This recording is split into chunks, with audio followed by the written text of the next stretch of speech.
Bonjour, donc je sais pas si cette vidéo va intéresser grand monde, mais j'avais envie d'en parler, puis j'avais pas envie de l'écrire, ça prend du temps, filmer c'est plus rapide, surtout si j'ai pas de montage à faire, et là je pense que j'en aurai pas, à part 2-3 coupes.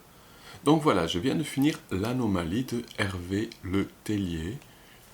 Une vraie vidéo de critique de roman, je devrais vous le montrer, mais bon, je l'ai lu sur e-book, donc voilà. Hein, c'est pas très sexy. Je pourrais lire des passages en tendant mes lunettes, mais bon, tant pis, je mettrai un encart ici, et puis voilà. Donc déjà, je vais vous raconter comment je suis arrivé à le lire, comment il m'est tombé entre les mains, c'est assez intéressant. Donc vous savez que je vis au Japon depuis 10 ans, et c'est vrai que même si dans ma folle jeunesse, j'ai fait des études de lettres, j'ai failli avoir un doctorat de lettres modernes quand même. Failli, oui, c'est un peu le petit problème, on en parlera un autre jour. Donc voilà, je vis au Japon depuis 10 ans, je suis plus du tout au courant de la littérature française de nos jours. Je commençais déjà à m'enlacer mes dernières années en France, la littérature française contemporaine, que j'ai pourtant étudiée, donc, et je la trouve de moins en moins intéressante, désolé les gars. Bref, l'autre jour, un de mes collègues américains, prof d'anglais, euh, que je ne savais pas plus intéressé que ça par la littérature, plutôt linguiste, me demande si j'ai lu ce livre là, s'appelant L'Anomalie de Hervé Le Tellier. Et je lui dis que non, je ne l'ai pas lu, mais que le nom de l'auteur me dit quelque chose, le nom du livre pas du tout.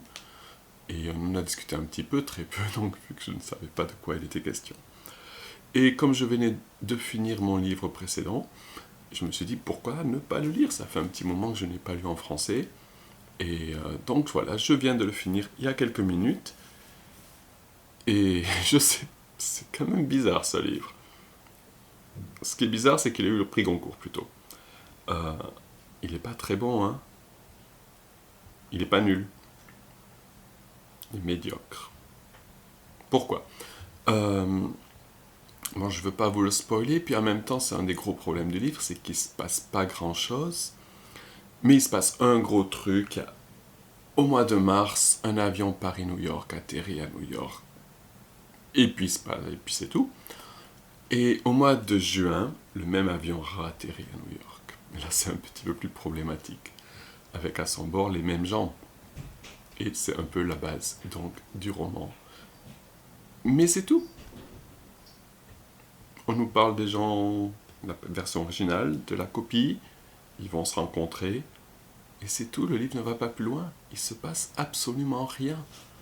Les personnages ne grandissent pas, n'évoluent pas. Si, les versions originales ont vécu 3 mois de plus, mais bon, voilà quoi. Il n'y a pas d'intrigue, il n'y a pas de résolution, il n'y a pas d'explication, on n'a pas besoin d'une explication, mais c'est tout. Alors je sais, Hervé Le Tellier fait partie de l'Oulipo. Pour ceux qui ne connaissent pas l'Oulipo, je suis surpris que vous soyez déjà encore en train de regarder cette vidéo. L'Oulipo est un groupe littéraire français créé dans les années 60, je crois, par Perec, Georges Perec, Georges, ouais. Et leur but était donc de jouer avec la littérature, de pas seulement raconter des histoires habituelles, mais de jouer d'une certaine façon. Ça faisait partie du nouveau roman, vous savez, ce mouvement des années 60, 70, 80, où il y a à boire et à manger dedans, il y a des trucs intéressants, mais la plupart du temps, c'est quand même super chiant. Et donc voilà, oui, Georges Perec, c'est un mec assez intéressant, il a fait les 2 livres très célèbres que vous connaissez. Le plus célèbre, c'est La Disparition, et où c'est le roman où il n'y a pas un seul E dans tout le livre. Je ne l'ai jamais lu d'ailleurs, il faudrait que je le lise. Perec a aussi écrit Tentative d'épuisement d'un lieu parisien, donc où dans le 6e arrondissement, il va dans un café pendant plusieurs jours et il note tout ce qu'il peut voir, entendre, etc. Il en a fait un roman que je n'ai pas lu, ça a l'air très chiant. Je déteste pas Georges Perec, j'ai lu quelques livres de lui, j'avais lu Les Choses, je crois, son premier roman, qui était pas mal. Mais voilà, l'Oulipo, c'est un peu ça le problème, c'est que c'est des bonnes idées, c'est rigolo, ça doit être super rigolo à écrire. La plupart du temps, c'est pas très intéressant à lire, sauf si on aime ça. Bien sûr, je sais pas. Merde, un roman, c'est c'est une histoire avant tout. Je suis désolé, le nouveau roman, mon problème du nouveau roman, c'est que c'est pas des histoires. Et pour moi, un roman peut être plein de choses, mais il faut quand même une histoire, il faut qu'il se passe quelque chose. Et c'est un peu le problème de l'anomalie aussi. Il y a un conflit, il y a ce conflit, il y a ces deux avions avec tous ces doubles. Mais tous ces doubles, on se dit que voilà, on se dit que ça va être l'introduction du roman, ça, et après ils vont se rencontrer, ces doubles, et c'est là qu'il va y avoir des conflits, c'est là qu'il va se passer des trucs. Ben non, ils se rencontrent et le roman est fini quelques dizaines de pages plus tard. Donc voilà, ouais, il a eu une bonne idée, une idée sympathique, il l'a écrite, et je pense qu'au bout d'un moment il s'est dit mais je sais plus trop quoi en faire et je vais arrêter là.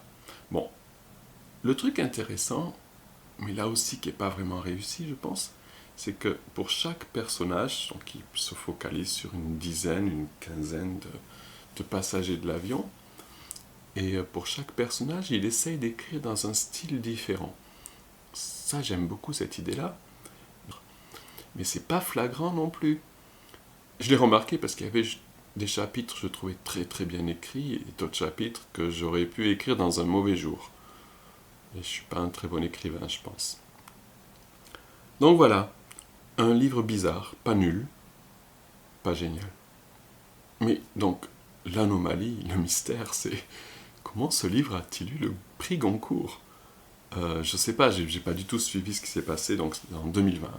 Donc le prix Goncourt 2020, à l'automne 2020, je n'avais absolument aucune préoccupation liée à la littérature française. Donc je ne sais pas du tout comment elle a eu ce prix Goncourt, je ne sais pas qu'est-ce qui s'est passé, est-ce que ça a été du copinage? Probablement, hein, comme souvent au prix Goncourt. Et voilà, donc est-ce que je vous le conseille? Non, pas vraiment. Est-ce que je vous le déconseille? Non, pas vraiment. Il est assez court. Si vous avez du temps, si vous êtes un complétiste du prix Goncourt, lisez-le. Si vous avez autre chose à faire, il y a des romans bien plus intéressants à lire. Je vous en parlerai d'un autre si ça vous intéresse. Ça pourrait être sympa de faire des critiques littéraires comme ça. Voilà, c'est tout pour aujourd'hui. À très bientôt avec un autre livre, un autre film. On ne sait pas. Bye bye. Oh là là, j'avais failli oublier. Je suis vraiment pas un bon youtubeur. Bien sûr, si ça vous a intéressé, appuyez sur like. Et puis abonnez-vous. Appuyez sur la petite cloche qui fait que vous recevez des notifications, je pense. Je suis vraiment pas un bon youtubeur. Moi, je parle devant ma caméra.